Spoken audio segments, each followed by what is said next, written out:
Hey there, everybody. Robert Taylor with Wonderscape Creations.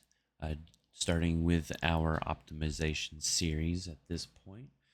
Like I said in the announcement video, we're going to start with materials and things to make sure that you look out for. Now, obviously, when you start using an asset, several asset packs, you're going to come. There's going to be a lot of inconsistencies. There's going to be setups that are completely and totally different, and there's going to be tricks that a lot of the materials use to get the looks that they want that aren't universal across materials. Um, Unfortunately, I wish there was a standard that all artists kept to make this easier for developers. However, I also appreciate their artistic talent in even making these things work. And they too are trying to make a living. So it's about understanding the gives and takes of everything and going from there and accepting that we're going to have to do some work as independent developers. So this episode is going to be showing the two materials that I'm currently using right now. Um, it's a lot more complex when you get to things like building modular pieces and all that kind of stuff, because there's going to be a lot of massive differences that you just cannot get around. And at that point, it becomes, well, what appearances do you want to keep? Because there's a lot of tricks that they actually use that if you use with other assets that aren't using those tricks, it makes them look like they're from at least the same world, if not the exact same pack. So let's go ahead and get started. So I have here, this is for my weapons. I'm not going to be going deep into detail for all of this. I'll essentially focus heavily on one location while I talk for a little bit. That way, you guys can get everything down how you want. You don't have to use everything that's here that I have, but it's definitely encouraged because I've learned my own little tricks that I use across all of my materials to make things look more realistic and more like they belong together. Obviously, these tricks also work with stylized assets. Something that many of you are likely not familiar with is color correction. If we open up a texture, you'll notice something here. If we come over here to the right, you know what? I'm going to make this bigger for you guys. There we go. We come down here, you'll see brightness, brightness curve, vibrant, saturation, RGB curve, hue, and then the alphas. Some of these aren't going to be here, but the important ones are. If we come back over here to our weapon, we have the hue shift and brightness. We have the color, which is actually just the texture. Now, gain, gamma, and lift is something that you will recognize from post-processing volumes. So it gives us a huge amount of control over the coloring, which is why I utilize it. I also tend to use the hue more often than I do the multiply for the color tint. Um, but there are times where I know the exact specific color I want. So that's when I use the traditional color tint.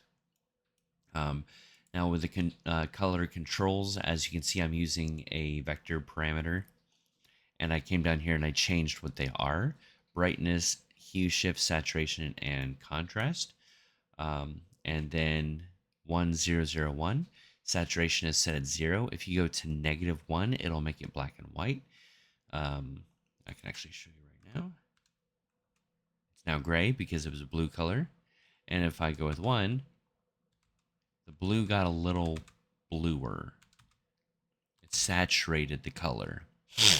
um, so this is what I generally use when if I'm taking care of changing the colors.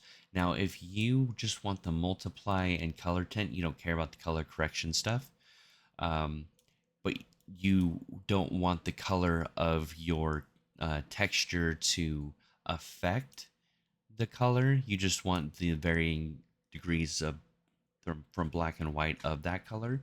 Then you'll want a desaturation node, and 1 minus. This should be a 1 actually. Um, we'll name this saturate. Connect this in to your texture, and then connect it into the multiply. Then if you put it at 0, it's black and white. And then we have here my AO controls. Any of you have watched my previous videos, the purpose of this is ambient occlusion tends to add a little more like shadowing detail, and I like to add that into the texture itself. That way, if there's things that I want to give more of a kick to color-wise, it'll make things darker where the shadows actually are. Um, for those that don't, I'll open it up. It's literally just an input of the base color multiplied by a vector 3 of the AO intensity. This is literally it. This is all you need. So let's go ahead and continue. If you still need it, go ahead and pause. Now then, for the normal specular, we'll just go with normal and specular here.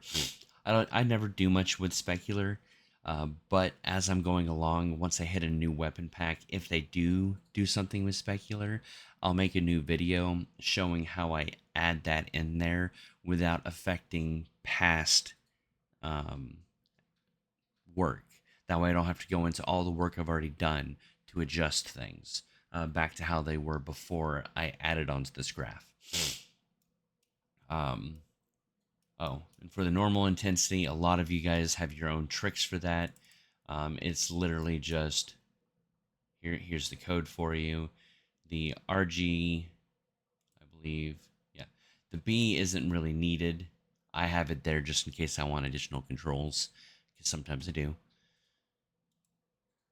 Now, here, AO Roughness Metallic Mask. This is the most common combination for a mask when it comes to not only weapons, but for everything static mesh. The only time you don't usually see this combination this way is with landscapes, because metallic isn't used in landscape materials. So this is how it usually is. However, frustratingly, there are some who don't do this. They'll have the RGB mixed up, or they'll have a different thing in there. Like there was one asset that had the emissive and the blue channel because they had no ambient occlusion texture. So I had to go and fix all that. We'll go over that in, I believe, the next video, if not the one after that. But anyways, this is my general setup. Gives me a great deal of control over all these things. And, if something doesn't use the AO, I keep everything in a mask, no matter what. Now that I can do everything in engine. And since it's free, I can show you guys. Excuse me. Essentially, at some point, I'll have this. Sorry, that's bothering me. There we go. I'll have this use AO texture switch parameter here for roughness and metallic as well. That way, if I run into something that doesn't have them, I can do use roughness texture, true, false, things like that. Now, emissive. Emissive is a little bit complicated. I had to do something I've never done before because of a new texture asset pack that I purchased. And I may be getting rid of this new thing once I have everything done so I can start playing with it and get it how I want it. Because essentially, this emissive texture and this emissive mask, so far anyways, for the asset that are using it, are the exact same texture. But for some reason he had them there right now anyways, they're their own separate texture. If they're all identical, I'll wind up connecting the RGB to the alpha and being done with it, because then that saves on texture streaming that clearly isn't needed. Um, but otherwise, the one thing that I do always have is the emissive texture saturation. I obviously have that because a lot of the emissive textures have their own color, and I want it to glow a different color. Multiply it by an emissive, and then emissive power and emissive strength. Checks to see if I have a texture and if I even want to use an emissive. All very important. And that's everything for this texture. Now, for the weapon translucent, it's pretty much identical. There's only one difference in the base color, and then we have a whole nother section. So in the base color, I have a lerp here that has a color depth that masks, that has the alpha through my opacity, which is right here. Excuse me. So we click on this. Obviously, this is the absolute world position. Again, same thing, but includes material shader, offset, offsets applied. That's why I'm clicking on these so that you can see them. Scene depth, I'm just using coordinates, nothing special. And then it's just a whole bunch of math to get the fading in how the developer wanted it. And then that plugs into the opacity here. Now, there's a lot of changes in this, which is why I couldn't just override the material weapon and keep using it. So, in this main node, change the blend mode to translucent, and scroll down to the translucency, and change the lighting mode to surface translucency volume. Then we'll keep on scrolling down, and refraction method, index of refraction. And that is it. And then, of course, I've got this refraction node chilling in the refraction here. And like I said, everything else is the same, so we don't have to go over anything else. So this video is definitely long enough. In the next one, I'm going to show you how to unpack a texture in Unreal Engine and pack it into your own. That way, you don't have to have a whole bunch of static switch parameters to have a whole bunch of different masks. You can just have one mask, have everything set up. It's a bit of a process, but it's 110% important. That way things stay way more organized. It's easier for you to read your own material instances, and you can just simply have an ease of use once you do have an artist. They can keep everything how you have it set up instead of having to figure out the mess. So thank you so much for watching, and I will see you in the next episode.